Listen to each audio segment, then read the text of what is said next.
Las voces de Buena Costumbre hablan desde el Biobío y son de Constanza Escobar y Álvaro Migueles. Confiar es buena costumbre.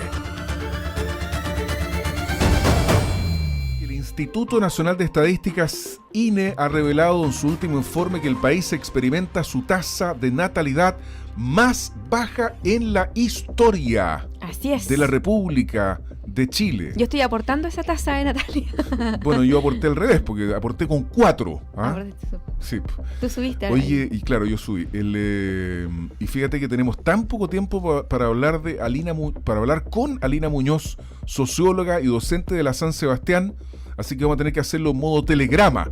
¿Cómo estás, Alina? Muy buenos días, bienvenida otra vez a Buena Costumbre. Hola, Alina, ¿cómo estás? Hola, muy bien, ¿y ustedes cómo están? Bien, gracias. Oye, estamos acá expectantes de saber qué es lo que está pasando con los chilenos, porque en 1960 la tasa promedio de hijos era de 5,4 y al 2020 es de 1,3. Te bajó, sí, increíblemente. Así es. ¿Qué podría explicar todo esto?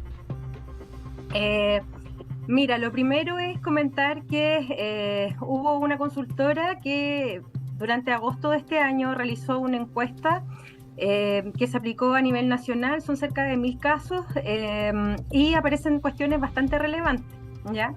Como por ejemplo cuestiones que tienen que ver con el cambio en estilo de vida que las personas jóvenes tienen, ¿ya? Pero la verdad es que si uno entra un poco más en este estudio puede encontrar algunas diferencias que aparecen a nivel de segmento. Entonces no es solamente que todos los chilenos y las chilenas estemos cambiando de estilo de vida, sino que esto va a depender según otras cuestiones, como el nivel socioeconómico que nosotros tengamos, etcétera. Pero fíjate que hay una cifra que a mí me llamó mucho la atención, que es bien demoledora, a mi juicio, Alina, disculpa que te interrumpa, pero dice que el 17% de los chilenos de hasta 45 años no planea tener hijos. O sea, 17% es una cantidad relevante, digamos, ¿ah? Sí, así es, pero mira, si tú eso también lo desagregas por nivel socioeconómico, aparecen algunas diferencias. A ver. Entonces, ¿quiénes son? ¿Dónde están estas diferencias? Están en los sectores más bajos, medios bajos, ¿ya? Y las razones que se arguyen en ese momento tienen que ver precisamente con el costo de la vida y con esta posibilidad, ¿cierto?, de querer una mayor movilidad social, es decir, desarrollo profesional u otro tipo de cuestiones. Pero, por ejemplo, en los sectores más altos esto no se mueve tanto. Entonces, ese dato igual es relevante. No hay reticencia en la gente más rica a tener hijos. Ellos mantienen su misma tasa de natalidad. Las variaciones se producen en la gente más pobre. Así es, de hecho cuando se les pregunta cuántos hijos les gustaría tener, las personas de mayor nivel socioeconómico mantienen el promedio de 3 hijos, a diferencia de los sectores más bajos donde la mayor cantidad planea solamente de tener un solo hijo. Alina, y esto también, por ejemplo, los sectores más altos tiene que ver con algún tema también religioso, ¿puede ser o no? Con cómo la religión en el fondo está más arraigada en algunos sectores que en otros. Sí, sin duda. O sea, la familia como institución también ha sido muy promovida por la Iglesia, ¿ya? Y esto es algo que también evidencia la crisis de la Iglesia y cómo la Iglesia repercute en nuestras prácticas cotidianas. Pero también tiene que ver con cuestiones como que se han impulsado, ¿cierto? El desarrollo profesional, la carrera, el éxito, etcétera. Y esto se ha instalado con mucha fuerza en las clases medias. Y los sectores bajos, bueno, a partir de las diferentes estrategias de sobrevivencia que se tienen que generar para poder llevar el día a día, ¿cierto? Sobre todo en situaciones y en escenarios económicos como el actual. Evidentemente ahí la causa es, ¿sabes qué? Quizás me gustaría tener más hijos, pero la verdad es que no puedo, mis condiciones no lo permiten. Oye, ahora, esta cuestión es súper relevante. ¿Por qué? Porque hay algunos índices, como por ejemplo el índice de dependencia, ¿ya? ¿Qué es el índice de dependencia en simple?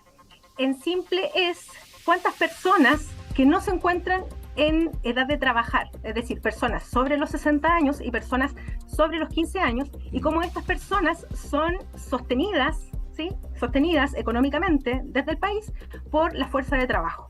Entonces, si disminuye el número de nacimientos, lo que hace es que la cantidad de personas que sostienen este buque, ¿cierto?, son cada vez menos.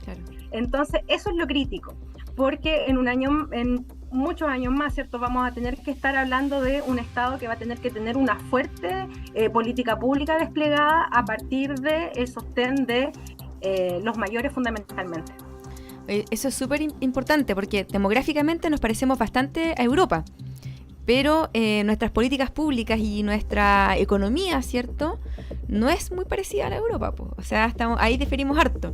Pero efectivamente somos un país que tiene una menor tasa de natalidad, igual que los países desarrollados, y en donde además la tasa la esperanza de vida, ¿cierto?, ha aumentado mucho, y además se proyecta que en el 2030, 2050, si no me equivoco, la tasa de personas mayores va a ser súper alta también.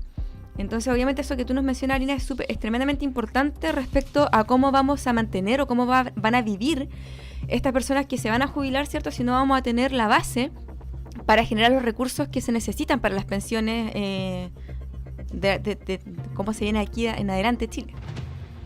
Claro, en ese aspecto es fundamental que el Estado, más allá del gobierno, ¿cierto?, sea capaz de tomar esta información, porque no es información tan nueva, o sea, como tú misma lo planteabas hace un rato, hay otros países que ya han pasado por esta situación y es una conversación que hace mucho tiempo han sostenido. Entonces, en el caso nuestro Congreso, ¿verdad?, y desde el Estado también se tienen que promover desde ya algunas medidas preventivas, de manera tal que en 20 años más, 25 años más, no nos encontremos con una crisis a partir de esto, o sea, siendo que es una situación que ya se sabe que va a suceder. Claro. Entonces, hay que tomar medidas preventivas desde ya. Oye, y se nos fue el tiempo, Alina. Yo te quiero agradecer la comparecencia esta mañana. Fue mucho más reducido el espacio que habíamos contemplado en un principio.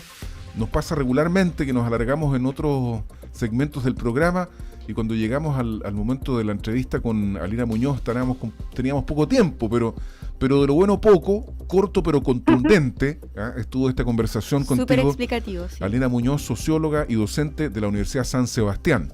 Que tenga una estupenda semana. Muchas gracias por estar acá. Muchas gracias, Alina. Qué gusto verte. Mucho. Gracias por la invitación. Nos vemos. Chao. Un abrazo. Las voces de Buena Costumbre hablan desde el Biobío y son de Constanza Escobar y Álvaro Migueles. Confiar es buena costumbre.